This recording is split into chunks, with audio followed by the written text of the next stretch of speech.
മാങ്ങ ഉള്ള സമയത്ത് മാങ്ങ നുറുക്കി അച്ചാറിടുന്നേക്കാളും ഒരു പ്രത്യേക രസമാണ് കേട്ടോ. മാങ്ങ അല്ലാത്ത സമയത്ത് എവിടുന്നേലും കിട്ടുന്ന മാങ്ങ എടുത്തിട്ട് അച്ചാറിടാൻ വേണ്ടിയിട്ട്. അപ്പോൾ ഞങ്ങൾ പുറത്ത് പോകുന്ന സമയത്ത് അവിടുന്ന് വഴി കച്ചവടക്കാരൻ മേടിച്ചാണ് കേട്ടോ ഈ മാങ്ങ.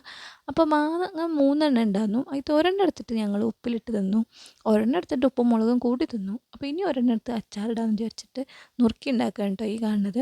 അപ്പോൾ ഇന്ന് ഞാൻ യൂഷ്വലി നമ്മൾ ഉണ്ടാക്കുന്ന അച്ചാറിനും ചെറിയൊരു ഡിഫറൻറ്റ്, ഒരു പ്രത്യേക ഐറ്റം കൂട്ടിയിട്ടാണ് ഇന്ന് ഈ അച്ചാർ ഉണ്ടാക്കാൻ പോകുന്നത്. പ്രത്യേക ഐറ്റം എന്നൊക്കെ പറയുമ്പോൾ നിങ്ങൾ ഒരുപാട് അങ്ങോട്ട് ചിന്തിക്കുന്നുണ്ടാകും. നമ്മുടെ തക്കാളി ഇല്ലേ, തക്കാളി കൂട്ടിയിട്ടൊന്ന് അച്ചാർ ഉണ്ടാക്കി വെക്കാം.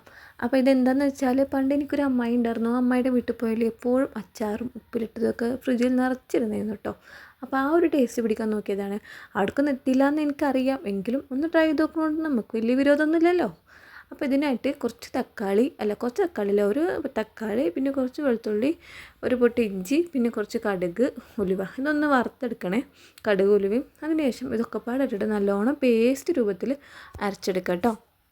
ഇനി നമുക്ക് കടുക് പൊട്ടിച്ചിട്ട് പരിപാടി എടുക്കാം. ഞാനിവിടെ നല്ലെണ്ണയാണ് എടുത്തിരിക്കുന്നത്. കാരണം നല്ലെണ്ണ ആകുമ്പോൾ അച്ചാർ കേട് വരാതെ പുറത്തിരുന്നോളും. അപ്പോൾ എണ്ണ ചൂടായി വരുമ്പോൾ കടുകും ഉലുവയും ഇട്ടിട്ട് പൊട്ടിക്കുക. അതിനുശേഷം കറിവേപ്പിൻ്റെ അല്ലെങ്കിൽ ഇട്ട് കൊടുക്കാം. പിന്നെ വറ്റൽമുളക് ഉണ്ടെങ്കിൽ അതും ഇട്ട് കൊടുക്കാം കേട്ടോ. ഞാൻ വറ്റൽമുളക് ഇല്ലാത്തതുകൊണ്ട് ഒരു പച്ചമുളക് എടുത്തിട്ട് നല്ലോണം ചെറുതായിട്ട് അരിഞ്ഞിട്ട് അതാണ് ഇട്ടെടുത്തത്. അപ്പോൾ അതൊന്ന് മൂത്ത് വരുമ്പോൾ നമുക്ക് ഇനി ഇതിലേക്ക് നമ്മുടെ നേരത്തെ അരച്ച് വെച്ച് നമ്മുടെ അരപ്പ് ഇതൊക്കെ ഇട്ട് കൊടുക്കാം കേട്ടോ. അരപ്പ് ഇട്ട് കൊടുത്തിട്ട് നല്ലോണം അങ്ങോട്ട് ഇളക്കി കൊടുക്കുക. അപ്പോൾ അരപ്പ് ഫുള്ളായി നിന്ന് പോരാത്തതുകൊണ്ട് തന്നെ ഞാനേക്ക് കുറച്ച് സുർക്കയുടെ വെള്ളമൊക്കെ ഒഴിച്ചിട്ടുണ്ട്.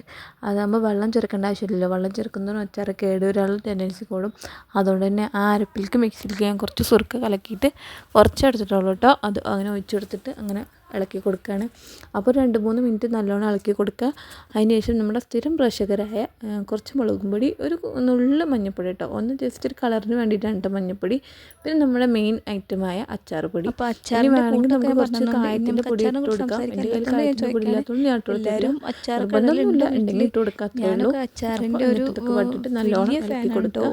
അപ്പോൾ ഇതൊക്കെ മാത്രം അച്ചാറിലുള്ള ഈ മസാലയുടെ ഭാഗങ്ങൾ കഴിഞ്ഞിട്ടുണ്ടാവും. അപ്പം നമുക്കതൊക്കെ വീണ്ടും ഇനി ആവശ്യമുള്ള സുർക്കയ്ക്ക് ഒഴിച്ചു കൊടുക്കാം. സുർക്ക മീൻസ് നമ്മുടെ വിനാഗിരി കേട്ടോ. വിനാഗിരി ഒഴിച്ചെടുത്തിട്ട് നമ്മളിതിൽ ഉപ്പിട്ട് കൊടുത്തിട്ടുണ്ടായിരുന്നില്ല. അപ്പോൾ ഇനി ഉപ്പ് ഇട്ട് കൊടുക്കുക കേട്ടോ. ഉപ്പിൻ്റെ വീഡിയോയിൽ പെട്ടിട്ടില്ല തോന്നുന്നു. അപ്പോൾ ഉപ്പ് ഇട്ടതിന് ശേഷം നല്ലോണം ഇളക്കി കൊടുക്കുക.